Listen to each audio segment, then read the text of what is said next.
అంటే ఏమిటి? ఏమిటి ఈస్టర్ అంటే? ఈస్టర్ అంటే ఏంటి? తిరిగి లేచుట. దేవుడు మరణాన్ని గెలిచి తిరిగి లేచాడు. ఎంతోమంది మరణించారు ఈ భూమి మీద. పుట్టిన ప్రతివారు గిట్టక తప్పదు. పుట్టిన ప్రతివారు మరణించగా తప్పదు. అందరూ మరణిస్తారు, కానీ మరణించిన వారు మరణించినట్లే ఉన్నారు. చాలామంది బాబాలు మేము లేస్తాం పలానా రోజునని చెప్పారు. వాళ్ళు లేస్తారేమోనని కాపలా కాసి కాసి ఇంకా కాస్తానే ఉన్నారు. లేచింది లేదు, పెట్టింది లేదు. లేపగలిగిన వాడు, లేచిన వాడు ఒక్కడే, ఆయనే ప్రభు అయిన యేసుక్రీస్తు. మరణమును గెలిచి తిరిగి లేచిన వాడు, మరణాన్ని సహితం ఓడించిన వాడు, మరణమును సహితం సమాధిని సహితం గెలిచిన వాడు నీవు నేను ఆరాధించే దేవుడు. ఆయన ఇక్కడ లేడు. ఎక్కడ లేడు? సమాధిలో లేడు. సమాధిలో చూద్దామా వెళ్ళి? సమాధిలో అంటే సమాధి దగ్గరకు వచ్చేవారందరితో ప్రభు ఏమంటాడు? అక్కడ దేవుడి దూత అక్కడికి వచ్చి సమాధి దగ్గరకు మగ్దలేని మరియా, ఇంకొంతమంది స్త్రీలు, యేసు ప్రభు శిష్యులు వాళ్ళందరూ వచ్చారంట. ఎవరి దగ్గరకు వచ్చారు? ఎక్కడికి వచ్చారు? యేసు ప్రభుని సమాధి చేశాం కదా, నిన్న సిలువలో చనిపోయాడు, ఆయన సమాధి చేశాము. ఆ సమాధి దగ్గరకు వచ్చారు చూద్దామని. యేసు ప్రభు సమాధికి మరి సుగంధ ద్రవ్యాలు పుయ్యాలని వచ్చారు. వాళ్ళందరూ వచ్చినప్పుడు వాళ్ళతో ఒక మాట చెప్పబడుతుంది. దూత, ఆయన ఇక్కడ లేడు, ఆయన లేచి ఉన్నాడు. మీరెళ్ళి ఈ వార్త సమస్త శిష్యులకు తెలియచేయుడి. హల్లెలూయా. ఏ వార్త తెలియచేయుడి సమస్త శిష్యులకు? ఆయన సమాధిలో లేడు, ఆయన చెప్పాలి, ఆయన లేచి ఉన్నాడు. ఆయన ఎక్కడ లేడు? మరి మనవాళ్ళు అందరు ఎక్కడికి వెళ్తున్నారు ఇప్పుడు? ఎక్కడ లేడో అక్కడికి వెళ్తున్నారు. ఈ కల్చర్ అంతా అమెరికన్ నుంచి వచ్చిన కల్చర్. ఈ ఏరియాకి మెథడిస్ట్ కల్చర్ అంతా కూడా అమెరికన్ వాళ్ళు ఇక్కడికి వచ్చి, ఇంతకు ముందు ఈ ప్రాంతం అంతా కూడా బహు పేదరికం, తినడానికి ఆహారం సరిగా లేక, వస్త్రాలు ఎలా కట్టుకోవాలో తెలియక, జీవన విధానం ఏ విధంగానూ సరైన రీతిలో లేనటువంటి ప్రాంతానికి అమెరికన్ నుండి కొంతమంది మిషనరీలు ఇక్కడికి వచ్చారు. వారు వచ్చి వీరికి కొన్ని స్కూల్స్ అని లేకపోతే ఒక మిషన్ కుట్టడం నేర్పించి, మిషన్ కుట్టడం ద్వారా కొంత జీవనోపాధి కలిగించి దేవుని పరిచయం చేశారు. దేవుడు యేసు ప్రభు అనే వ్యక్తిని పరిచయం చేసి, అటు పోషణ, మీరు దేవుడిని నమ్ముకుంటే మీ పిల్లల్ని మేము చదివిస్తాం. పిల్లల్ని చదివించే స్తోమత లేదు, కుటుంబం గడిచే స్తోమత లేదు. అటువంటి పరిస్థితుల్లో మీ పిల్లల్ని మేము చదివిస్తాం, మీకు బ్రతకడానికి ఏదో ఒక దారి, ఏదో ఒక చేతి పని మీకు నేర్పిస్తాం అని చెప్పి వాళ్ళు అలాగున కొన్ని స్థాపించి అక్కడ నుండి ఇక్కడికి వచ్చి వారు దేవుడు యేసు ప్రభు అని ఆయన పరిచయం చేశారు. అర్థమవుతుందా? ఆయన పరిచయం చేసినప్పుడు వీరు అది నేర్చుకుంటూ కుటుంబము జరుగుతుంది, పిల్లలు మంచిగా అవుతున్నారు కదా అని యేసు ప్రభుని నమ్ముకోవడం ఆరంభించారు. సో అలాగ దేవుని నమ్ముకోవటం, అలాగ వారు ప్రతి చోట కూడా, ప్రతి గ్రామంలోనూ వారు మందిరాలు కట్టడం. అయితే వారి యొక్క పునాది అంత పటిష్టంగా గట్టిగా ఇక్కడ వేయలేకపోయారు. అక్కడ వారు అమెరికాలో కూడా ఇలాగే సమాధుల పండుగలు చేస్తారు. ఆ కల్చర్ అంతా ఇక్కడ తీసుకొచ్చారు. అదంతా వీళ్ళ మరణాలను జీర్ణించుకుపోయింది అనమాట. ఇప్పుడు ఎంత చెప్పు, ఎన్ని చెప్పినా మేము పోవటమే, మేము వెళ్ళటమే అంటారు. చెప్పిన వాళ్ళని వ్యతిరేకిస్తారు తప్పితే వారు సత్యాన్ని పొరపాటును కూడా తెలుసుకోరు. ఎందుకంటే వారి తాతలు అలా చేస్తూ వచ్చారు. వారు పెద్దరికం నుంచి అలా వచ్చారు కనుక అదే బాణీలు వీరు కూడా వెళ్ళిపోతారు. చాలా వరకు మరి చాలామంది మన చుట్టుప్రక్కల చూడండి, పొద్దుటే బయటకు వస్తే నువ్వు ఇంక వెళ్ళలేక సమాధిలోకి అడుగుతున్నారు. సమాధుల దగ్గరికి ఇంకా మీరు వెళ్ళలేదా అని అడుగుతున్నారు. ఆయన సమాధి లేచి ఉన్నాడు, మీరు వెళ్ళి సమస్త ప్రజలకు తెలియజేయుడి అని ఎవరు చెప్తున్నారు అక్కడ? దేవుని దూత. ఈ సాక్షాత్తు యేసు ప్రభు సమాధి దగ్గరే ఉండమని చెప్తున్నారా? అమ్మ, యేసు ప్రభు సమాధిలో ఇక్కడ పెట్టారు కనుక ఇక మన వాళ్ళు అయితే, అమ్మో యేసు ప్రభు ఉంచిన సమాధి, నేను ఇందులోనే పడుకుంటా, ఇక్కడే ఉంటా, ఆ సమాధిని కళ్ళకు అద్దుకుని ఆ సమాధి దగ్గర ఏమో మట్టి దొరుకుద్దా, సమాధి దగ్గర చిన్న రాయి మొక్క ఏమో దొరుకుద్దా, అది తెచ్చుకుని ఇంట్లో పెట్టుకుందాం. ఎందుకని? మనుషుల యొక్క మూఢ నమ్మకాలు అలా ఆ రీతిగా ఉంటాయి. మనం అలా ఆలోచించే వాళ్ళమేమో. కానీ దేవుని దూత చెప్తుంది, యేసు ప్రభు సమాధి అయినా ఇక్కడ లేడాయన, మీరు ఇక్కడికి ఎందుకు వస్తున్నారు? సమాధిలో ఆయన లేడు, ఆయన లేచి ఉన్నాడు. ఆయన మీకంటే ముందుగా గలిలయ ప్రాంతానికి వెళ్ళిపోయాడు. మీరు వెళ్ళి ఆయన కలుసుకోండి. అక్కడ మీరు వెళ్ళి ఈ వార్త చెప్పండి అందరికీ. ఇప్పుడు మనం ఈ వార్త చెప్పాలి అందరికీ. ఏమని చెప్పాలి? ఆయన లేచి ఉన్నాడు. మా దేవుడు, మన దేవుడు మరణాన్ని గెలిచిన దేవుడు, మా దేవుడు మరణాన్ని జయించిన దేవుడు అని మీరు చెప్పాలి. బ్రతుకున్న వారికి చెప్తాము, చచ్చిపోయిన వారికి చెప్తాము? చెప్పండి. బ్రతికున్న వారికి చెప్పగలుగుతాం, బ్రతికున్నాడు దేవుడు, ఆయన సజీవుడు, ఆయన లేచి ఉన్నాడు అని బ్రతికున్న వారికి చెప్పగలుగుతాం. వాళ్ళ మధ్యలోకి వెళ్ళి, ఆ చుట్టూ ఉన్న వాళ్ళ మధ్యలోకి వెళ్ళి చెప్పగలుగుతావా? మనం ఈ మాట అన్నాం అనుకో, మనల్ని రాళ్ళు తీసుకొని కొడతారు, ఇప్పుడు కర్రలు తీసుకొని కొడతారు. మా ఆచారాన్ని, మా దాన్ని మీరు వ్యతిరేకిస్తున్నారు అంటారు. అందుకని మేమంటే కోపం చాలా మందికి. ఆ ఏరియాలో కూడా వనమయ్య గారంటే చాలా కోపం. ఎందుకు కోపం అంటే, సత్యాన్ని బోధించినప్పుడు కోపం. మీరు వచ్చి మా వాళ్ళందరినీ మార్చేస్తున్నారంట, మీ వాళ్ళు వచ్చి మా ప్రజలందరినీ ఇది మాది, మీరు కావాలంటే మీరు వెళ్ళి హైదరాబాద్లో చేసుకోండి, ఇది మాది అంటారు. నీది కాదు, మాది కాదు, మీ తాత కాదు, మా తాత కాదు, మీరంతా దేవుని సొత్తు. సత్యములోనికి ప్రజలను నడిపించాలి. అందుకనే కష్టాలు వచ్చినా, ఇబ్బంది వచ్చినా, చంపుతామన్నా, నరుకుదామన్నా, పీకు తింటామన్నా, మీకు ఏమి ఇవ్వమన్నా అలాగే సస్తా సేవ చేస్తున్నాం. హల్లెలూయా, హల్లెలూయా. మాకు చాలవాళ్ళు కప్పేవాళ్ళు లేరు, మాకు దండలు వేసేవాళ్ళు లేరు, మమ్మల్ని పొగిడేవారు లేరు, మమ్మల్ని మెచ్చుకునేవారు లేరు. మేము కనబడితే పళ్ళు నూరేవారు ఉన్నారు తెలుసా? మేము కనబడితే పళ్ళు నూరుతారు. మేము ఇప్పటికీ గ్రామంలోకి వెళ్తే మా దగ్గరికి ఎవరిని రానీరు, మాతో ఎవరు మాట్లాడనీరు. మా దగ్గరికి వస్తే, మందిరానికి వస్తే, మీరు వాళ్ళ మందిరానికి వెళ్ళారా, మీ పెళ్ళిడికి రాము, మీకు సమాధి చేయడానికి ఊర్లో స్థలమేమో, మీ పిల్లలకి ఇప్పటికీ అదే రీతిలో కొనసాగుతుంది. ఎందుకు అంత కోపం? దేనికి అంత కోపం? కోపం ఎందుకు తెలుసా? మా ఆచారాలు, మా పద్ధతుల్లో నుంచి మీరు ప్రజలని మారుస్తున్నారని.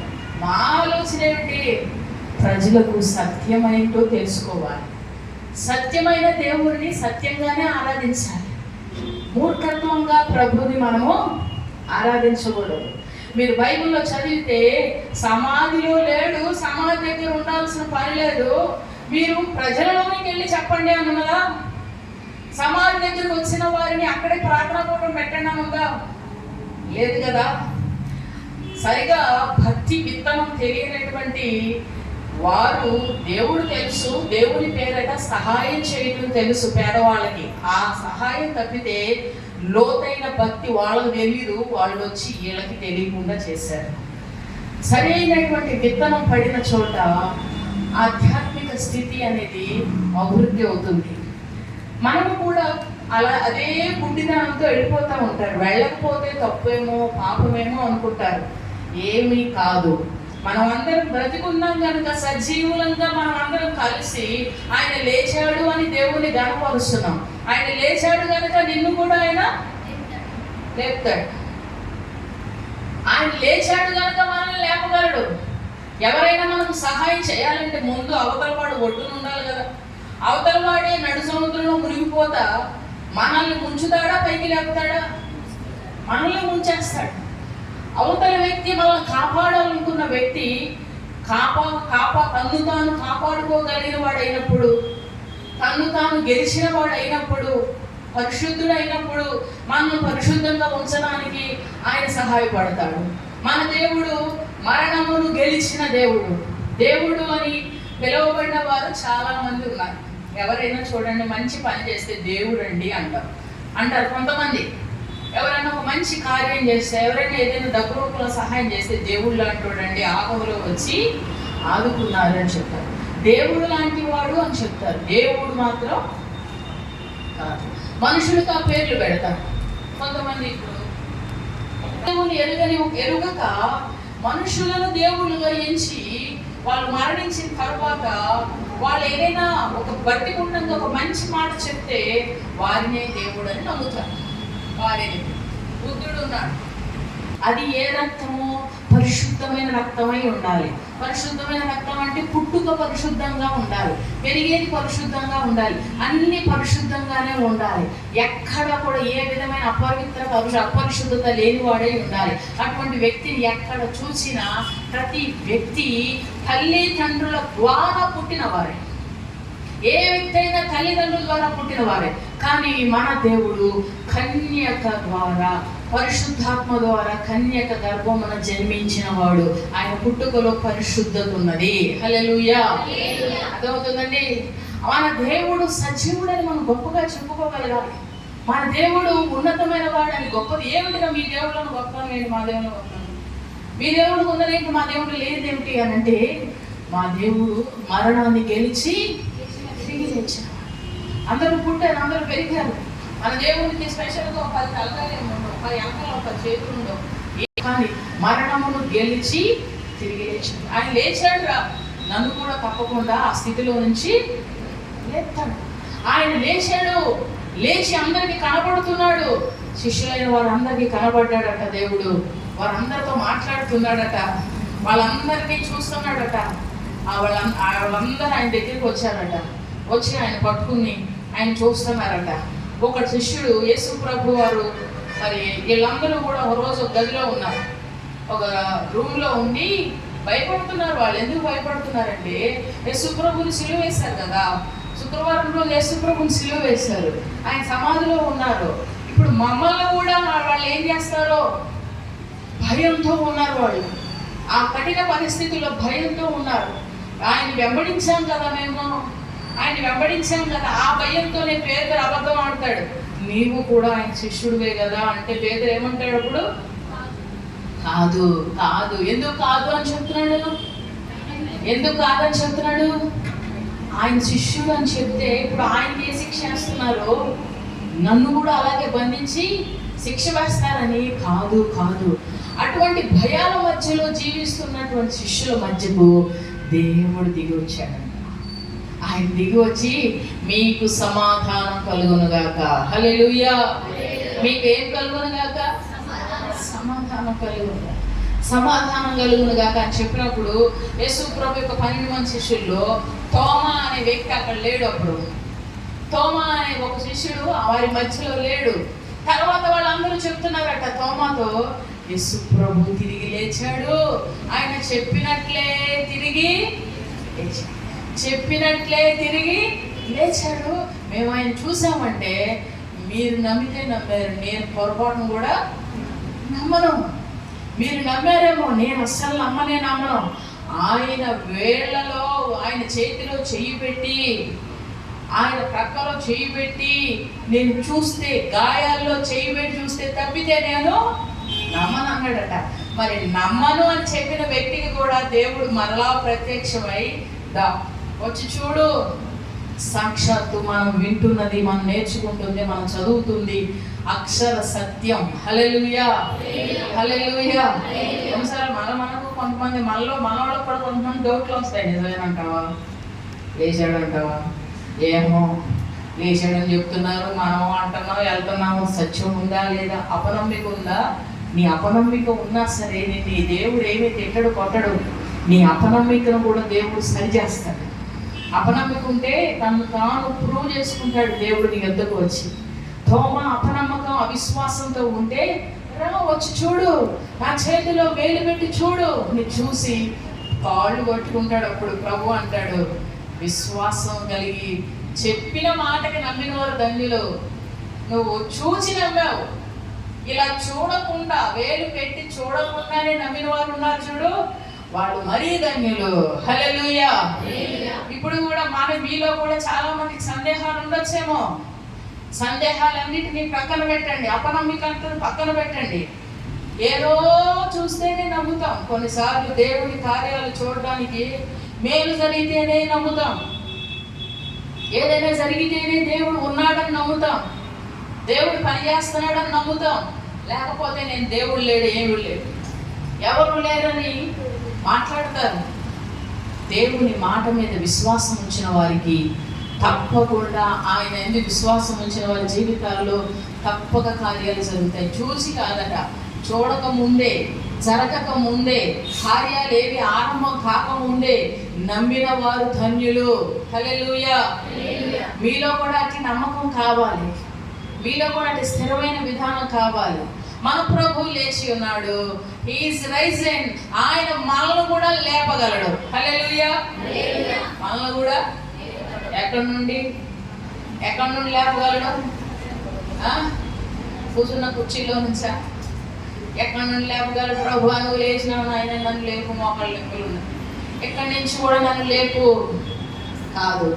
మన ప్రభు మనల్ని ఎక్కడి నుండి లేపగలడు? చూడండి, కీర్తనలు 103వ కీర్తన 4వ వచనం చదువుదాం.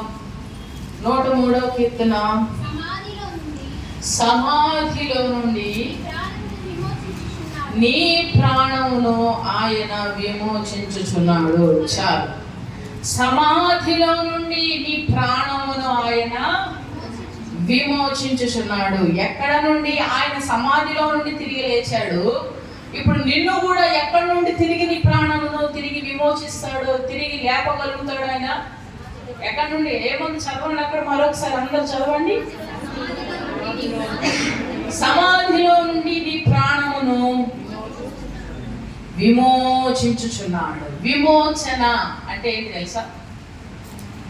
విడుదల అంటే ఒక అర్థం వస్తుంది, విమోచన అంటే ఇంకొక అర్థం. విడుదల అంటే ఒకసారి జైల్లోంచి విడుదల చేశారు, మళ్ళీ జైలుకి వెళ్ళే అవకాశం ఉంటుంది. మరలా విడుదల చేశారు, మళ్ళీ జైలుకి వెళ్ళే అవకాశం ఉంటుంది. విమోచన అంటే ఏంటి తెలుసా? ఇక ఎన్నడూ బంధించబడకుండా, ఇక ఎన్నడూ కూడా చెరసాల్లో వేయబడకుండా, ఇక ఎన్నడూ కూడా ఒకరి చేతి దగ్గర, ఒక చేతి క్రింద, ఒక బానిసత్వంలోకి ఉండకుండా పూర్తిగా విడుదల చేయడాన్ని ఏమంటాం? విమోచించటం. ఇప్పుడు మన ప్రభు అట సమాధిలో నుండి మన ప్రాణములను, సమాధిలో నుండి మన ప్రాణములను ఆయన ఏం చేస్తాడు? చెప్పండి, ఎవరు తెలిసి? మన ప్రాణములను విమోచించున్నాడు. ఓకే, మంచిది. సమాధిలో నుండి విమోచిస్తాడు. మరి మేము ఇప్పుడు ఇంతకు ఎక్కడ ఉన్నట్టు? సమాధిలో నుండి మనల్ని విమోచిస్తాడంటే మనం ఎందులో ఉన్నట్లు? మనం సమాధిలో ఉన్నట్లేనా? సమాధిలో ఉన్నామా? మనము సమాధిలో లేమా? మీరు అనుకోవచ్చు మేము సమాధిలో లేం కదా. మేము ఏడున్నాం సమాధుల్లో? మేము మంచిగా పచ్చిక పయ్యల్లో పరుండుతున్నాం, శాంతికరమైన జలముల యొద్ద ఉన్నాము. మేము అక్కడ ఉన్నాం, ఇక్కడ ఉన్నాం అంటాం. మనం ఎక్కడ ఉన్నామో చూపిస్తాం. చూడండి, లూకా సువార్త 11వ అధ్యాయము, లూకా సువార్త 11వ అధ్యాయము 44వ వచనం చదవండి.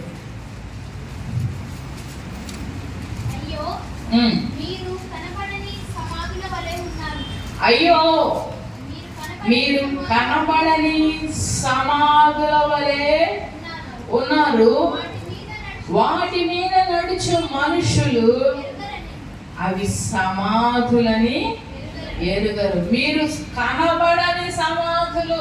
కనబడే సమాధులు కావు మనము. మనం ఎటువంటి సమాధులు అట? కనబడని, చెప్పండి, కనబడని సమాధులు. కనబడని సమాధులు. మనం కనబడిన సమాధులు. ఎలా సమాధులు అయ్యాం? మనం ఎందుకు దేవుడు ఆ పేరు పెట్టి పోలుస్తున్నాడు? సమాధి అనే పదం నోటుగా మాట్లాడడానికి కూడా ఒప్పుకోరు కదా, ఆ మాట రానివ్వరు కదా. మరి ఆ పదాన్ని దేవుడు ఎందుకు పోలుస్తున్నాడు? అయ్యో అయ్యో అని బాధపడుతున్నాడు. మీరు కనబడని సమాధులు. కనబడే సమాధులు మనకు ఆల్రెడీ కనబడుతున్నాయి. కనబడే సమాధులు మనం బయటికి వెళితే సమాధుల మీద మరి కప్పబడి సిమెంట్తో చేయబడి సమాధి అని మనకు స్పష్టంగా కనబడుతుంది. కానీ కనబడని సమాధుల వలె కొంతమంది ప్రజలు ఉన్నారు. ఎవరు ఆ సమాధులు తెలుసా? పైకి వచ్చిన చదవండి, 42వ వచనం. పరిసయ్యులారా, పుదీనా, సదాప మొదలైన ప్రతి కూరలో 10వ వంతు చెల్లించున్నారు, కానీ న్యాయాన్ని, దేవుని ప్రేమను విడిచిపెట్టుచున్నారు. వాటిని మానక వీటిని చేయవలసినది. అయ్యో పరిసయ్యులారా, మీరు సమాజ మందిరాల్లో, అగ్రపీఠాలు, సంత వీధుల్లో వందనాలు కోరుచున్నారు. న్యాయాన్ని, దేవుని ప్రేమను విడిచిపెట్టారట. న్యాయమును, దేవుని ప్రేమను విడిచిపెట్టిన వారు అందరినీ దేవుడి దేంతో పోలుస్తున్నాడండి? దేంతో పోలుస్తున్నాడు? సమాధితో పోలుస్తున్నాడు దేవుడు. దేవుని పోలిక చాలా వ్యత్యాసంగా ఉంటుంది. దేవుడు కూడా చాలా పోలికలు పోల్చాడు. ఆయన భూమి మీద బ్రతుకున్నాక దేవుడు చాలా పోలికలు పోల్చాడు. హేరోదు రాజును దేంతో పోల్చాడు తెలుసా? నక్క. దేంతో పోల్చాడు? వెళ్ళి ఆ నక్కతో చెప్పండి ఇలా అన్నాడు. దేవుడు కొంతమంది పరిసయ్యులు, సద్దూకయ్యులు అంటే ఎవరంటే పెద్ద పెద్ద అంగీలు వేసుకుని, వింటున్నారా? పెద్ద పెద్ద అంగీలు వేసుకుని, పెద్ద పెద్ద అంగీలు వేసుకుని, ఇవన్నీ వేసుకుని వాళ్ళు మందిరంలో తెరిచి చదువుతూ ఉంటారు. ప్రజలందరూ కూర్చుంటూ ఉంటారు, నిలబడుతూ ఉంటారు. వీళ్ళు ధర్మశాస్త్రం, మోషే రాసిన ధర్మశాస్త్రం ప్రజలకు చెప్తూ ఉంటారు. వీళ్ళన్నీ బోధిస్తూ ఉంటారు, ప్రజలకు చెప్తూ ఉంటారు, అన్నీ చేస్తారు. పెద్ద పెద్ద అంగీలు వీళ్ళ రోడ్డు మీద ఇలా కనబడితే ప్రతి వారు ఏం చేయాలి? సంత వీధుల్లో వంగి చెయ్యకపోతే మామూలు ఉండదు, ఇక చేయాల్సిందే. అగ్రపీఠాలు ఎక్కడికన్నా ఏదైనా కార్యక్రమం వచ్చామంటే ప్రథమ సింహాసనం వారికే వేయాలి. అటువంటి రీతిలో వాళ్ళ జీవితంలో వాళ్ళు ధర్మశాస్త్రాన్ని ప్రజలకు బోధిస్తారు, చెప్తారు. కానీ మేము గొప్పవారు అనుకుంటారు, కానీ వారి జీవితంలో న్యాయం లేదంట, దేవుని ప్రేమ అస్సలు లేదంట. వారు అన్నిట్లోనూ దశమ భాగం ఇస్తారట. దేనిలో? పుదీనా కట్టలో కూడా దశమ భాగం ఇస్తారట. దేంట్లో? పుదీనా, జీలకర్ర, అల్లం 100 గ్రాములు తెచ్చుకున్నాం, అందులో దశమ భాగం ఎంత? 10 గ్రాములు. ప్రతి దానిలోనూ దశమ భాగం ఇస్తున్నాం. మేము చాలా పర్ఫెక్ట్. అర్థమవుతుందండి? అన్నిటిలోనూ మేము దశమ భాగం తీస్తున్నాం. ఒక ఆమె తెలుసు నాకు. ఆమె ఒకరోజు ఎక్కడి నుంచో షాపు నుంచి సరుకులన్నీ వేసుకొచ్చింది. మొత్తం అన్ని సరుకులన్నీ వేసుకొచ్చింది. ఆ ఇంట్లో కావాల్సిన సరుకులన్నీ తీసుకొచ్చింది. అన్నీ తీసుకొచ్చి వాటిల్లో కొన్ని సబ్బులు తీసి ఈ దశమ భాగం అమ్మ అని చెప్పేసి తీసుకొచ్చింది. సబ్బుల్లో కొన్ని సబ్బులు తీసి ఇంకొన్నిట్లో ఏదో కొంత తీసి దశమ భాగం అని చెప్పి మాకు దశమ భాగం తీసుకొచ్చింది. నేను అదే ఫస్ట్ టైం చూడటం, సబ్బుల్లో దశమ భాగం ఇవ్వటం. లేకపోతే వేరే దానిలో సాధారణంగా దేవునికి మన కష్టపడిన జీవితంలోంచి దశమ భాగం ఇవ్వటం చూసాను. లేకపోతే వారి పంటలోంచి దశమ భాగం ఇవ్వటం చూసాము. కానీ అబ్బో పర్వాలేదే, చాలా భక్తిగా ఉన్నది ఈమెకు, ఇంత ఆలోచన నేను ఇంతవరకు చూడలేదు, ఇంత ఆలోచన వచ్చింది ఈమెకు అనుకున్నా. తర్వాత ఎన్ని సోపులైతే నాకు ఇచ్చిందో, ఎంత అయితే నాకు ఇచ్చిందో అంత నా నుండి నొక్కడం ప్రారంభించింది. అర్థమవుతుందా? వేరే రూపంలో నా నుండి నొక్కడం ఆరంభించింది. ఎంతైతే నాకు ఇచ్చిందో అంతకు మించి నొక్కడం ఆరంభించింది. నాకు అర్థమవుతుంది. అర్థమైనా సరే కొన్ని చెప్పలేం కదా, కొంతమంది మనుషులకు అర్థమైనా సరే కొన్ని విషయాలు చెప్పలేము. ఓహో, మనిషి స్వభావం, ఈ స్వభావం ఇటువంటిదా అని గమనిస్తాం. మన దగ్గర నుండి నొక్కడం డబ్బలు త్రిపులు నొక్కుతుంది, మనకు మాత్రం పైకి సబ్బులో దశమ భాగం ఇచ్చినట్టుగా ఇస్తుంది. నొక్కేదంతా నొక్కుతుంది. మళ్ళీ తర్వాత 500 ఇచ్చి ఒక మంచి డ్రెస్ కొనుక్కోండి. అర్థమవుతుందా? నా దగ్గర నుంచి 3000 నొక్కుద్ది, 500 ఇచ్చి ఏమంటుంది అందరి ముందు? బాబుకి మంచి డ్రెస్ తీసుకోండి, మంచి డ్రెస్. ఇట్లాంటి భక్తుల్ని నేను ఇక్కడ చూశాను. వాళ్ళు పైకి కనబడతారనమాట, మేము చాలా భక్తి, చేసే వేషాలన్నీ వేస్తారు, వెనక అంతా కూడా అసహ్యించుకునే విధంగా చేస్తారు. పైకి మాత్రం ప్రైజ్ ద లార్డ్, అసలు అమ్మో ఎంత బాగా చెప్తారు. Praise the lord brother, praise lord అక్క, ప్రైజ్ లార్డ్ సిస్టర్. ప్రతిసారి కనబడినప్పుడు అలా ప్రైజ్ ద లార్డ్ అని చెప్తావు, కానీ నీ బుద్ధి, నీ కార్యాల్లో, నీ కార్యక్రమాల్లో, నువ్వు జరిగించే క్రియల్లో ఎంత మోసం ఉంటుంది, ఎంత కథ ఉంటుంది. పైకి ప్రైజ్ లార్డ్ చెప్తావు, పైకి చాలా వందనం వచ్చినావు. ఒకడు ఉంటాడు మా రోడ్లో, ఎప్పుడు కనబడినప్పుడు అలా ఎక్కడ కనబడినా సరే, ఇంకెక్కడైనా కనబడినాయి ఆడు ప్రైజ్ లార్డ్ అంటాడు. ఒకరోజు కోపం వచ్చింది, ఎక్కడ పడినాక ప్రైజ్ లార్డ్ చెప్తే నువ్వు గుడిగిలో ఎన్నిసార్లు చెప్పినా ఇంకోసారి చెప్పావు ఊరుకోనాను.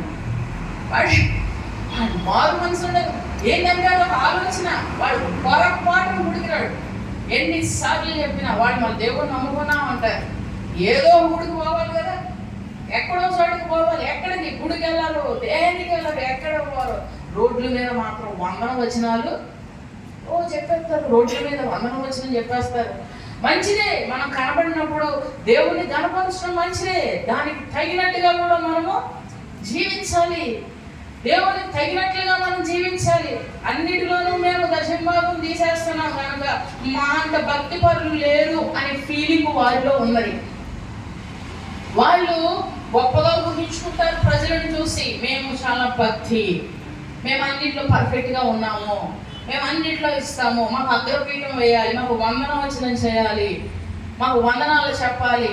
ఇలాంటి వాళ్ళని చూసి ప్రభు అంటున్నాడు, మీరు కనబడిన సమాధులు, మీరెవరు? కనబడని సమాధులు, కనబడని సమాధులు ఇవి. చాలా మంది మార్పు చెందకపోవడానికి కారణం ఏంటి తెలుసా?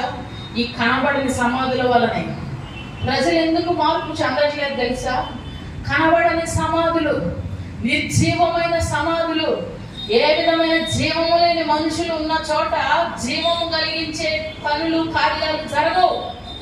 ఒక వ్యక్తి జీవం కలిగిన వాడైనప్పుడు ఆ మనిషి ఉన్న చోట జీవం అనేది పెళ్ళుగలుగుతుంది. హల్లెలూయా, అవునా కదా? నిర్జీవమైన మనుషులు ఉన్న చోట చచ్చిన వాళ్ళ దగ్గర చావు పంపబడుతుందా? మంచి జీవం కలిగిన సువాసన వస్తుందా? చచ్చిపోయిన వారి దగ్గరికి వెళ్ళి మనం అదుక్కున్నాం అనుకోండి, ఎంత మంచి, ఎంత దగ్గర బంధమైనా, తల్లి అయినా, తండ్రి అయినా, ఎలాంటి వారైనా సరే చనిపోయాడు, ఆ వ్యక్తిని హత్తుకుని పడుకుంటే ఎలా ఉంటుంది? ఏమో తెలుసా? మనలో ఉన్న నీరు అంతా కూడా ఆ బాడీ లాగేసుకొని మనం కూడా సస్తామంట కొన్ని రోజులకి. అందుకని ఎంత బంధమైనా సరే ఏం చేస్తారు? దూరం. నీవు సమాధివి అయితే నేను ఈరోజు ఎందుకు లేచాను తెలుసా? నీ ప్రాణాన్ని అందులో నుంచి బయటకు లాగడానికి, నీ ప్రాణమును దానిలో నుండి విమోచించడానికి యేసు ప్రభు వారు ఈ లోకంలో ఆయన తిరిగి లేచాడు. హల్లెలూయా. నీవు కూడా నీ ప్రాణాన్ని సమాధిలో ఉంచాలనుకుంటున్నావా? సమాధిలో నుండి విడుదల కావాలనుకుంటున్నారా? సమాధిలో నుండి బయటికి రావాలి. మనం ఉంటున్న పరిస్థితుల్లో నుండి మనం బయటికి రావాలి. మనం ఏదైతే నమ్మి ఇది చేస్తేనే ఇదే భక్తి, ఇది చెయ్యకపోతే మనకు ఏదో తగులుతుంది, ఇది కాకపోతే మనం ఏదో అయిపోతాం, అది కాదు. న్యాయం, ధర్మం, కనికరం, ప్రేమ, సత్యం ఇవన్నీ విడిచిపెట్టి పై మెరుగులు ఎన్ని చేసినా అవన్నీ కూడా దేవుణ్ణి సంతోషపెట్టలేవు. హల్లెలూయా, హల్లెలూయా. ఏమి చేయకుండా పైపైన ఏదో చేసి మనం దేవుణ్ణి సంతోష పెడదాం అనుకుంటే ప్రభు వాటిని చూసి సంతోషపడే దేవుడు కాదు. సమాధిలో ఆయన లేడు, ఆయన లేచి ఉన్నాడు. లేచిన దేవుడు నిన్ను కూడా లేపాలని ఇష్టపడుతున్నాడు. అది సమాధిలో నుండి నీ ప్రాణము, నీ ఆలోచన తీరులో నుండి నిన్ను పైకి రావాలని ఇష్టపడుతున్నాడు. నీవున్న పరిస్థితిలో నుండి కూడా నిన్ను పైకి లేపగలిగిన వాడు మన దేవుడు. ఆయన నీవున్న స్థితిగతుల్లో నుండి నిన్ను పైకి లేపుతాడు. నీ ఉంటున్న ఊపిలో నుండి, నాశనకరమైన చీకట గల దొంగ ఊపిలో నుండి ఆయన నా ప్రాణమును పైకి లేవనెత్తెను. మన ప్రాణమును ఆయన లేవనెత్తుతాడు. మన పరిస్థితుల నుండి ఆయన లేవనెత్తుతాడు. నీవు దేవుడు లేచాడు అనే మాట నమ్మితే ఈరోజు విశ్వసించు, నిన్ను కూడా దేవుడు పైకి. నమ్ముతారా? ప్రస్తుతానికి నువ్వు ఎక్కడున్నావు అంటే సమాధిలోనే. ప్రస్తుతానికి ఎక్కడున్నావు అంటే నాశనకరమైన ఊపిలోనే. ప్రస్తుతానికి ఎక్కడున్నావు అంటే భయంకరమైన పరిస్థితుల్లో. అయితే నువ్వు నమ్మాలి ఈరోజు. ఏంటి తెలుసా? నా దేవుడు, నేను ఎవరిని ఆరాధిస్తున్నానో ఆ దేవుడు లేచినవాడు కనుక తప్పకుండా ఈ పరిస్థితిలో నుండి నన్ను కూడా పైకి లేపుతాడు. తప్పకుండా దేవుడు లేపుతాడు. విశ్వసించిన వారి జీవితాల్లో కార్యం జరుగుతాయి. హల్లెలూయా, హల్లెలూయా. దేవుడు లేచాడు. నమ్మిన వారి జీవితాలకు దేవుడు కనబడ్డాడు, మాట్లాడాడు. స్వయంగా ఆయన తాకారు, చూశారు. అయితే అక్కడ సైన్యం వారు, రోమీయులు సైన్యం వారు అన్నారట, వాళ్ళందరూ ఏం చేశారు తెలుసా? వాళ్ళు లేచి చూసేసరికి సమాధి ఖాళీ ఉంది. సమాధి ముందు పెద్ద రాయిని దొర్లించారు. అసలు అంత రాయి ఎవరైనా దొర్లిస్తారా? చచ్చిపోయినవాడు ఇంకేం చేస్తాడు అనుకోవాలి కదా. చచ్చిపోయిన వాడు ఇంకేం చేస్తాడు? ఇంకేం చేయలేడు కదా. కానీ వాళ్ళకు భయం. ఆయన బ్రతుకున్నప్పుడు చెప్పాడు, నేను ఖచ్చితంగా 3వ రోజు లేస్తానని చెప్పాడురా. మామూలు కాదు. చచ్చిపోయినా సరే ఎట్లా ఎక్కుతాడు ఏమో, ఎందుకు వచ్చింది. అందుకనే చుట్టూ బండరాయి. ఆ సమాధులు ఎలా ఉంటాయంటే యెరూషలేములో వాళ్ళు సమాధుల్ని ముందే తొలిపించుకుంటారు. తొలిపించుకోవడం అంటే ముందుగానే రెడీ చేసుకుంటారు. కొత్తగా తొలిపించుకున్న ఒక సమాధి ఉన్నది అక్కడ. అప్పటికప్పుడు కాదు, వాళ్ళు సమాధిని తొలిపించుకుంటారు. సమాధులు పెట్టేయడానికి కూడా స్థలం లేక ఇప్పుడు ఒక ఫ్యామిలీలో 6 ఉన్నాం అనుకోండి, 6కి 6 సమాధులు ఒకదాని మీద ఒకటి ఆట కట్టుకుని ఉంటారు. చనిపోయినప్పుడు వాళ్ళు తీసుకుని అందులో పెడతారు. కొన్ని ప్రాంతాల్లో, కొన్ని ఏరియాలో అలా. అయితే యెరూషలేములో సమాధిని ముందుగానే తొలిపించుకుని రాత్రుల్లో తొలిపించుకుని ఉన్నారు. ఆ సమాధికి రాయే.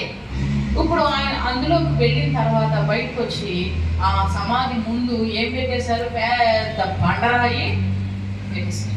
పెద్ద బండరాయి పెట్టి ఆ రాయి మీద ముద్ర వేశారు. ఏ ముద్ర? గవర్నమెంట్ వారి ముద్ర. గవర్నమెంట్ ముద్ర వేసేశారు. రోమా సామ్రాజ్యం యొక్క ముద్ర వేశారు. పెద్ద సంఖ్యలు తీసుకుని ఆ యొక్క రాయి కట్టేశారు. అంత మాత్రమే కాదు, సైనికులందరికీ ప్రభుత్వం ఆజ్ఞాపించింది. ఏమని తెలుసా? మీరు అందరూ వెళ్ళి ఇప్పుడు అక్కడ కాపలా కాయండి. ఎక్కడ? సమాధి కాపలా కాస్తారు. ఎవరన్నా ఎక్కడ కాపలా కాయమని చెప్పింది? సమాధిలో. సమాధి దగ్గర అందరూ సైనికులు. యేసుప్రభుని కొట్టిన సైనికులు చూశారు కదా మీరు, సినిమాలో, టీవీలో చూశారు కదా. వాళ్ళు ఎలా ఉంటారు? ఎంత బలమైన వారు, ఎంత ఉన్నారు. అటువంటి వారందరూ కూడా సైన్యం అంతా ఇప్పుడు ఆయన సమాధి దగ్గర ఉన్నది. సమాధి నుండి బయటికి రాకుండా రాయిని దొర్లించి పెట్టారు. రాయిని అక్కడ పెట్టేసి ఉంచారు. పటిష్టంగా రోమ సామ్రాజ్యం ఆయన లేవకుండా ఉండాలని, ఎక్కడ లేస్తాడో అని అన్ని పటిష్టం చేశారు. అన్ని పెట్టేసి ఉంచారు. అన్ని బంధించేసి ఉంచారు. యేసు ప్రభు లేపకుండా వాళ్ళకి ఎంత భయమో చూడండి. అసలు ఈయన దేవుడు కాదు అని అనుకునే కదా చంపినాళ్ళు. దేవుడు కాదు అనే కదా చంపింది యేసు ప్రభుని. అవునా? నువ్వు అందరినీ మార్చేస్తున్నావు, అందరినీ అది చేస్తున్నావు, ఇది చేస్తున్నావు అనే కదా చంపింది. నువ్వు దేవుడు కాదు, నువ్వు మనిషివే అని చెప్పి చంపారు. చంపినప్పుడు వాడు మనిషే కదా, ఎకపోతే మనకేంటి, ఎప్పుడు లేచినప్పుడు చూద్దాంలే, లేస్తాడా లేదా అనుకోవాలి. కానీ వాళ్ళ గుండెలో భయం ఉంది. ఓ నాయనో, దేవుడే అయ్యి ఉంటాడేమో అన్న భయం ఉన్నది.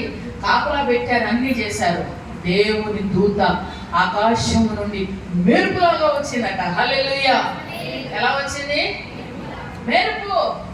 మెరుపు రాగానే సైన్యం అంతా వణికి చచ్చిన వారి వలె పడిపోయారంట. ఎట్లా పడ్డారు చెప్పండి? వణికిపోయి దూత వెలుగుకి చచ్చిన వారి వలె కావలి వారు పడిపోయారు. ఎంత బంధించినా కొన్నిసార్లు మనం లేవకుండా ఉండడానికి, మనం పైకి రాకుండా ఉండడానికి అందరూ పెద్ద రాయేశారండి. మాకు పెద్ద రాయేశారు, మేము బయటికి రాకుండా పెద్ద రాయేసేసారండి. కాపలా కాసినట్లే ఉంటారు కొంతమంది. ఎక్కడ కూడా అవకాశమే లేకుండా, మనం వెలుగులోకి రాకుండా, మనం అభివృద్ధిలోకి రాకుండా బంధించినట్లే ఉంటాయి పరిస్థితులు. దేవుని దూత ఒక్క మెరుపు వేగంతో సమస్తమును పటాపంచం చేస్తుంది. హల్లెలూయా. అందరం ఏడే ఉన్నాం. ఎవరు తీశారు ఈ రాయి? రాయి తీసేసి ఉంది. లోపల చూస్తే మనిషి లేడు. వాళ్ళలో భయం వచ్చేసింది. ఈ వార్త పిలాతుకు తెలిస్తే మనందరినీ కాపలాగా ఏమండి మీరేం చేశారా అంటాడు. అందుకని వాళ్ళందరూ చెవులో ఒక మాట చెప్పుకున్నారంట. ఏమని తెలుసా? మనం అందరం ఒక మాట అనుకుని వెళ్దాం ఆయన దగ్గరికి. ఏంటంటే, మేమందరం నిద్రపోతూ ఉండగా ఆయన శిష్యులు వచ్చి యేసుప్రభు బాడీని ఎత్తుకుపోయారు అని చెప్దాం. అర్థమవుతుందా అని అనుకున్నారట. ఆ మాట చెప్పకపోతే అక్కడ ఆయన ఊరుకోడు. వీళ్ళందరూ ఆ మాట అనుకుని పిలాతు దగ్గరికి వెళ్ళి, రాజా మేము అనుకోకుండా కునుకుబాటు వచ్చింది. ఆ సమయంలో శిష్యులు వచ్చేసి యేసుప్రభు బాడీని ఎత్తుకుపోయారు. ఇప్పుడు ఎత్తుకుపోయి వాళ్ళందరూ ఏం చెప్తున్నారు తెలుసా? ఆయన లేచాడు అని చెప్తున్నారు అని అబద్ధం అనే పుకారు కల్పించారు. అందుకని ఆ పుకారు ఇప్పటికీ ఆ యూదయాలో, ఆ యెరూషలేములో ఇప్పటికీ ఆ పుకారు కొనసాగుతుంది. ఏ పుకారు? శిష్యులు వచ్చి దేహాన్ని ఎత్తుకుపోయారు. ఆ మాట చూడండి, మత్తయి సువార్తలో ఉంటుంది 28వ అధ్యాయం చూడండి, 12-13. కాబట్టి పెద్దలతో కూడి వచ్చి ఆలోచన చేసి ఆ సైనికులకు చాలా ద్రవ్యం ఇచ్చి, మేము నిద్రపోతుండగా అతని శిష్యులు రాత్రి వేళ వచ్చి అతన్ని ఎత్తుకొని పోయిరని మీరు చెప్పండి. ఇది అధిపతి చెవిన పడిన ఎడల మేము అతని సమ్మతిపరిచి మీకు ఏమీ తొందర కలగకుండా చేస్తామని చెప్పి, అప్పుడు వారు ఆ ద్రవ్యం తీసుకుని తమకు బోధింపబడిన ప్రకారం చేసిరి. ఆ మాట యూదులలో వ్యాపించి నేటి వరకు ప్రసిద్ధమై ఉన్నది. పెద్దలందరూ వచ్చి సైనికులకు ఏమి ఇచ్చారట? డబ్బులు ఇస్తే నిజం అబద్ధం అయిపోతుంది కదా. అవుతుందా లేదా? ఈ లోకంలో అవుతుంది. డబ్బులు ఇస్తే చాలు, ఎందుకు నువ్వు కూడా మా పక్షాన వచ్చాయంటే ఓకే, అవును తప్పు చేశారు వాళ్ళు, అవును తప్పు చేసింది ఆమె, అవును వాళ్ళు అలా చేశారు. న్యాయం అన్యాయంగా మార్చటం డబ్బుతో ఈ లోకంలో పని అయిపోతుంది. సైనికులకు ఇచ్చారంట, బోళ్ళంత డబ్బులు ఇచ్చారట. సైనికులకు బోళ్ళంత ద్రవ్యం ఇచ్చారట. ద్రవ్యం తీసుకుని ఇంకా వాళ్ళు మాట మార్చేశారు. ద్రవ్యం తీసుకుని వాళ్ళందరూ మాట మార్చేశారు. ఏమనంటే, ప్రభువు లేవలేదు, ఆయన శిష్యులు వచ్చి ఆయన దేహాన్ని ఎత్తుకొని పోయారు. ఈ మాటను నమ్మి వాళ్ళందరూ నేటికి దేవుణ్ణి గమనించిన వారే, దేవుని స్తుతించిన వారే ఉన్నారు. నువ్వు కూడా ఇలాంటి పుకార్లే నమ్ముతావా? పుకార్లు నమ్ముతావా? నిజమైన దేవుని వాక్యాన్ని నమ్ముతావా? ఏం నమ్ముతావు చెప్పండి? పుకార్లు నమ్ముతావు? ఎవరో చెప్పిన పుకార్లు నమ్ముతావు? ఎవరో చెప్పిన మాటలు నమ్ముతావు? ఆలీడు చెప్పిన పనికిమాల విషయాలని నమ్ముతావు? దేవుని మాటను నమ్మట్లే. దేవుని వాక్యం సత్యము. నీవు వాక్యమును నమ్మితే చాలు. ద్రవ్యం ఇచ్చి, డబ్బులు ఇచ్చి సత్యమును అసత్యంగా మార్చేటువంటి వారు ఈ రోజున చాలా మంది ఉన్నారు. తమ స్వార్థం కోసం, తమ స్వలాభం కోసం దేవుని సత్యాన్ని అసత్యంగా మార్చేవారు చాలా మంది ఉన్నారు. అటువంటి అసత్య మార్గంలోకి నువ్వు వెళ్ళకూడదు. దేవుని వాక్యం చదువుతున్నప్పుడు వాక్యమును మాత్రమే నువ్వు గట్టిగా విశ్వసించాలి. హల్లెలూయా. వాక్యాన్ని మాత్రమే నమ్మాలి. దేవుడు నీతో ఏం మాట్లాడుతున్నాడు ఆ వాక్యాన్ని గట్టిగా పట్టుకోవాలి. ఎవరు ఏది చెప్పినా పొరపాటును కూడా దాని విషయంలో నీ మనసును మార్చుకోకూడదు. నీ ఆలోచన విధానాలు మార్చుకోకూడదు. 2 రూపాయలు అక్కడ పెట్టు, ఆ జాతరకు పో. నిజమమ్మా, మా ఇంటి పక్కనే తగ్గిపోయింది సార్, తాడు అలా కట్టాము లేదో గంటలు తగ్గిపోయింది. అట్లా తెచ్చుకున్నాము, అన్నంలో కలుపుకొని తిన్నామో లేదు, వెంటనే పిల్లలు పుట్టేశారు. అలా కాయ తెచ్చుకున్నామో లేదో పుట్టేశారు. కాయ, మట్టి, రాయి, ఏదో ఎన్నెన్నో నీ మైండ్లో నీ చెవులో పోస్తారు. వీటన్నిటిని నమ్ముతున్నావా? నమ్ముతున్నావు నువ్వు? చీపిరి కట్ట అమ్మలను పెట్టావు నువ్వు. దరిద్రం కాదు మనకి. అది చీపిరి ఇల్లంతా ఊడ్చిన దాన్ని ఎక్కడ పెడతాం? దాన్ని తీసుకెళ్ళి ఏదో మూలం పడేయండి. ఆ మూలను కాకపోతే ఇంకెక్కడన్నా పక్కగా పడేసుకోండి. ఈ మూలను ఎందుకు పెట్టావు? ఆ మూలను పెడితే ఖచ్చితంగా ఇంట్లో ధనాగారం అంతా నిండిపోతుంది. చీపిరి కట్టకి ధనానికి సంబంధం ఉందా? మనుషులు అజ్ఞానపూర్వకంగా తమ స్వలాభం కోసం కొన్ని విషయాలు చెప్తారు. అలాంటి విషయాలు నమ్మి ఈరోజు చాలా మంది గుడ్డిగా వెళ్ళిపోతున్నారు. మనం నమ్మవలసింది ఏమిటి చెప్పాలి. నమ్మాల్సింది ఏమిటి చెప్పండి అమ్మా. నమ్మాల్సింది ఏమిటి? దేవుని వాక్యాన్ని గట్టిగా పట్టుకోనండి. దేవుని వాక్యం గట్టిగా పట్టుకోనండి. ఏదో మీకు మనిషి యొక్క సైకాలజీ ఎలా ఉంటుందో తెలుసా? మనిషి యొక్క విధానం ఎలా ఉంటుందో తెలుసా? కొంచెం నీరసం వచ్చింది, ఫర్ ఎగ్జాంపుల్ నాకు వచ్చేసి నీరసం వచ్చేసి అలా ఫీలింగ్ లోపల ఎక్కువయ్యే కొలిది ఇంకా నీరసమైపోతాం. మనలో కొన్ని ఆలోచనలు జరుగుద్దేమో, ఏదైనా అవుతుందేమో అనే మనసు పదే ఎప్పుడు అదే వస్తుందంటే ఖచ్చితంగా ఏదో ఒకటి అవుతుంది అక్కడ. నీ మనసు అంతా అదే విధంగా, మన మనసు ఏదైతే అనుకుంటుందో అదే జరుగుతుంది అక్కడ. నువ్వు గట్టిగా విశ్వసించినట్లయితే నీకు వ్యతిరేకమైనది ఏది కూడా ఉండదు. దేవుని వాక్యానికి ఆటంకమైనది ఏది కూడా లేదు. దేవుడు ఏమన్నాడు? ఆయన వాక్యం సత్యము. దేవుని వాక్యం పట్టుకోనండి, ప్రార్థన చేయండి. దేవుని రక్తం పట్టుకోనండి, యేసు రక్తం, యేసు ప్రభు అన్నాడు. మీరు విశ్వసించండి, మీ దగ్గర నూనె ఉన్నదా, ప్రార్థన చేయండి, అది నా రక్తంగా మార్చబడుతుంది. విశ్వసించు, తీసుకో, నేను నిన్ను స్వస్థపరుస్తాను, బాగు చేస్తాను. ఈ మాటలని పక్కన పెట్టి చాలా మంది చాలా ప్రలోభాలకు గురై దేవుని వాక్యంలో నుండి వైదొలిగిపోతున్నారు. ఇలాంటి అసత్య ప్రచారాలను నమ్మి ఇప్పటికీ యూదా ప్రజలు యేసు ప్రభు నమ్మనట్లే ఇప్పటికీ చాలా మంది యేసులో ఉన్న సత్యం ఏంటో తెలుసుకోలేక ఉన్నారు. ఇందాక పాస్టర్ గారు చెప్పారు చూడు, రన్ ఫర్ జీసస్ కాదట, రన్ లైక్ జీసస్. అంటే యేసు కొరకు పరిగెట్టడం కాదు, యేసులా పరిగెట్టు. యేసు ఎలాగ వెళ్తున్నాడో, ఎలాగ జీవిస్తున్నాడో, ఎట్లాగా నడిచాడో అలా నడిచేదానికి నీవు ప్రయత్నించి మంచి కార్యక్రమమే, పరిగెట్టడం మంచిదే. రన్ ఫర్ జీసస్ అని అందరికీ తెలియజేస్తాం. ఏమనంటే యేసు ప్రభు లేచాడు అందరికి తెలియజేస్తాం. కానీ నీవు సమాధిలో ఉండి ఆ మాట చెప్తున్నావు. నిన్ను చూసిన వారు, నీవు జీవం కలిగిన వ్యక్తివైతే నువ్వు చెప్పిన మాట ఆ వ్యక్తిలో పనిచేస్తుంది. నీ జీవం ఆ మనిషిని బ్రతికిస్తుంది. యేసు ప్రభు లేచాడు, నీవున్న స్థితిలో నుంచి ఆయన నిన్ను లేపుతాడని నమ్మిన వారు మాత్రం స్తోత్రం చెప్పండి. ఆయన మనలను లేపుతాడు, నేను లేపుతాడు దేవుడు.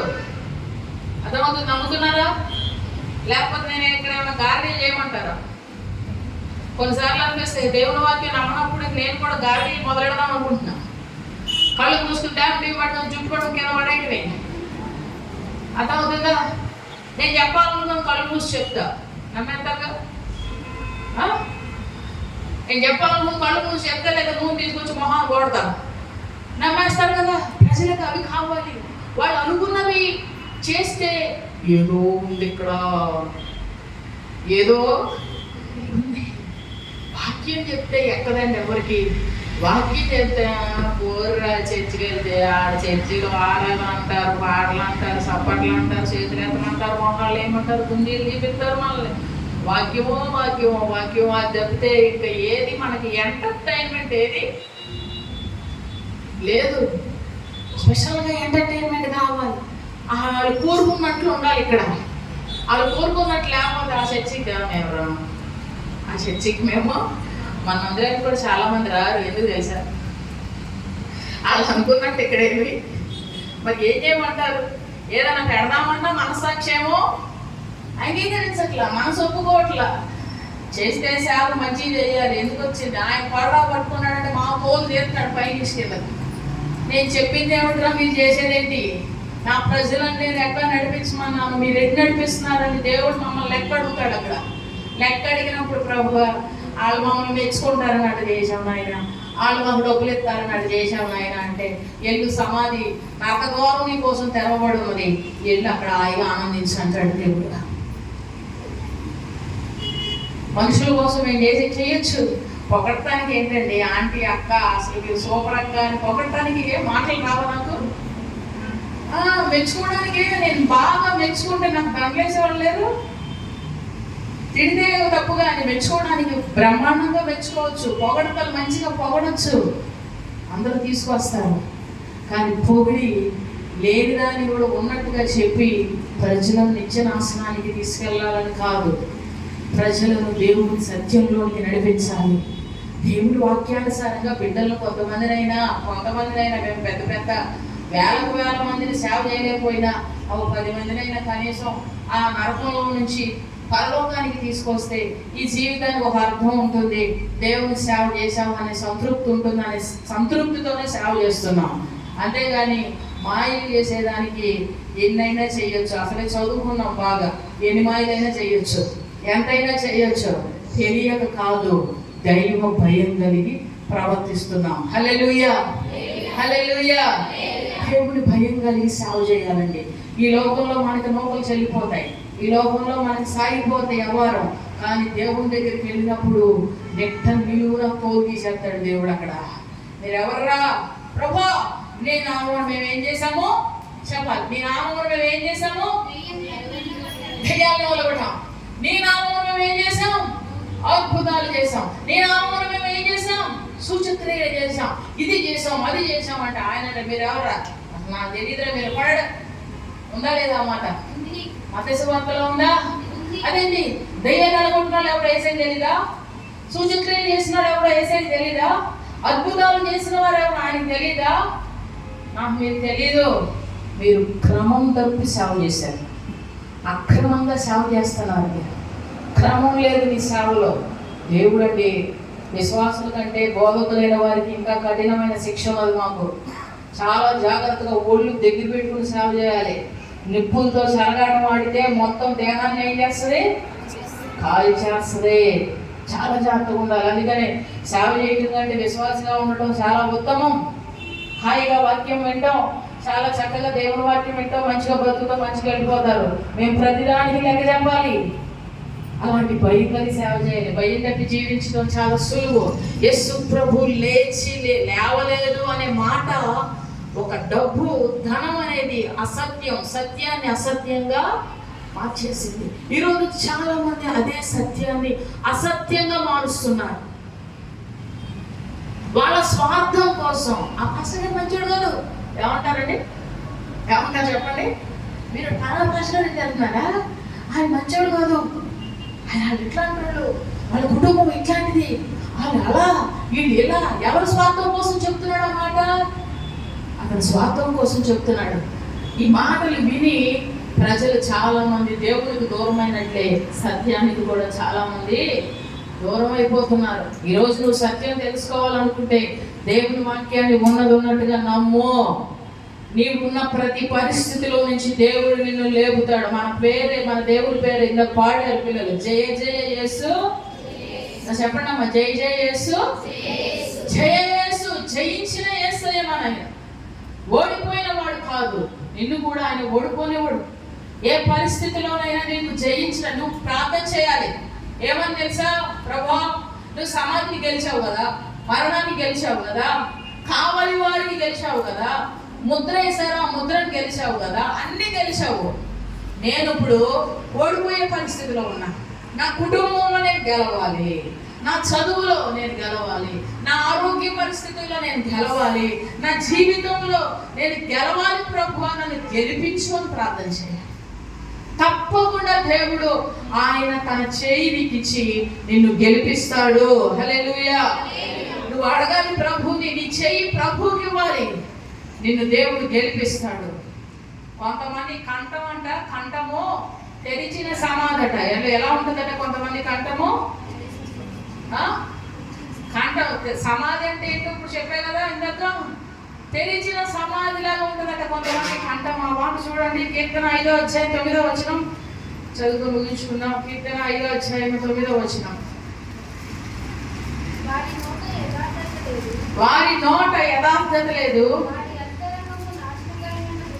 వారి అంతరంగము నాశనకరమైన గుంట, వారి కంఠము తెరచి వారు నాలుకతో ఇచ్చకము లాడుదురు. వారి నోట ఏం లేదంట? వారి నోట ఏం లేదు? యథార్థత లేదు. నోటిలో యథార్థత లేదు. మనుషులే సమాధుల వలె ఉన్నారని ప్రభు చెప్తున్నాడు.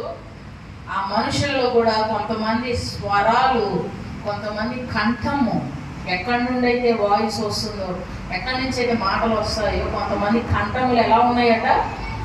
తెరచిన సమాధి ఎటువంటి కంపుతో ఉంటుందో, ఎటువంటి దుర్వాసన వస్తుందో, కొంతమంది స్వరాలు నోరు తెరిస్తే వారి నోరులు కూడా అటువంటివిగా ఉన్నాయట. తెరచిన సమాధుల వలె అంటే యథార్థత లేదు. మంచి సువాసన కలిగించేటువంటి, నీతి ధర్మం కలిగినటువంటి మంచితనం అనేది ఆ స్వరంలో, ఆ మాటల్లో లేదు. ఇచ్చకములాడుతారు. వారి అంతరంగం అంతా నాశనకరమైన గుంట, నాశనకరమైన గుంట. పాడు చేసేటువంటి ఆలోచనలు, పాడు చేసేటువంటి స్వభావాలు, పాడు చేసేటువంటి తలంపులు, పాడు చేసేటువంటి మాటలు. కొంతమంది కంఠము తెరిచిన సమాధిలాగా ఉంటుందట. ఈరోజు అటువంటి సమాధి ఆలోచనలు, అటువంటి ఆలోచనలు, అటువంటి ఉద్దేశాలు, అటువంటి పరిస్థితులు మనలో ఉంటే వాటిని మనం తొలగించుకోవాలి. మన దేవుడు సజీవుడు. నీవు కూడా సజీవమైన బిడ్డగానే ఉండాలి, కానీ నిర్జీవమైన బిడ్డగానే ఉండకూడదు. నీవు కూడా మృతమైన స్థితిలో ఉండకూడదు. నీవు తిరిగి లేవబడాలని ఆయన కోరుకుంటున్నాడు. మనం దేవుడు లేచాడు, నీవు కూడా లేవాలి. హల్లెలూయా, హల్లెలూయా. పడిపోయిన స్థితిలో నుంచి లేవాలి. నీవు కృంగిపోయిన స్థితిలో నుంచి పైకి లేవాలి. బలహీనమైన స్థితిలో నుండి పైకి లేవాలి. ఇక అంతా అయిపోయింది అనుకుంటున్నావు, దేవుడిని పట్టుకుని పైకి లేవాలి. దేవుని వాక్యాన్ని పట్టుకుని పైకి లేవాలి. దేవుడు నిన్ను నిలబెడతాడు. శక్తిమంతుడు, ఆయన సమర్థుడు. దేవుని వాక్యాన్ని పట్టుకుంటారా, మనుషులు ప్రచారాలు పట్టుకుంటారు? ఏదో తీసుకొచ్చి మన కొట్లో పెడితే మన కొట్టుకి మేలంట అని పెట్టుకుంటారా? దేవుని వాక్యం పెట్టుకుంటారా? దేవుని వాక్యం సత్యము. దేవుని వాక్యం సత్యము. నీవు నీ ఇంటిలో, నీ కుటుంబంలో దేవుడు ఉంటే నీకు ఆటంకం, నీకు అసాధ్యమైనది ఏది కూడా లేదు. ఆయన లేచాడు, నిన్ను కూడా తప్పకుండా లేపుతాడా? లేపడా? లేపుతాడు తప్పకుండా. దేవుడు నిన్ను పైకి లేపుతాడు. ప్రతి పరిస్థితిలో నుంచి దేవుడిని విడిపిస్తాడు. దేవుడి మాటను దీవించును గాక. ఆమేన్. ప్రార్థన చేసుకోనండి.